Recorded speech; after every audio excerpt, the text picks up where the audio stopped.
course, finally we get to the 1980s. Meanwhile, the same policies are being continued. In the 1980s, it got much worse again.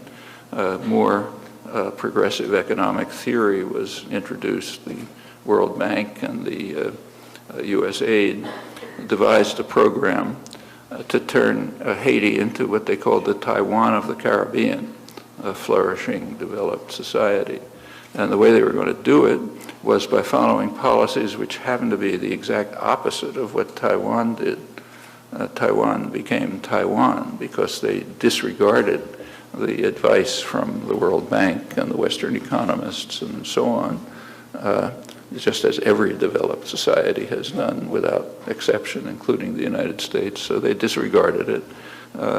Taiwan developed a distributed light industry throughout the country, which led to centers of economic development, which then grew and finally developed into a very advanced industrial society.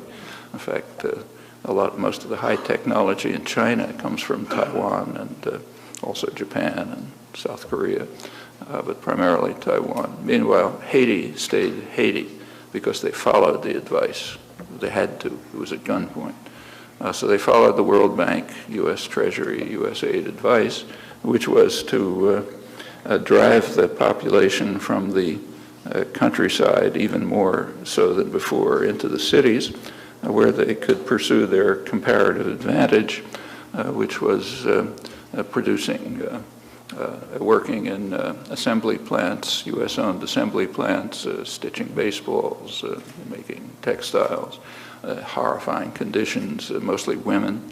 The countryside was again largely emptied. The provisions required that Haiti cut back its expenditures for education and for social services and for public infrastructure because economic theory explains that that's a waste. You have to devote resources to export-oriented production.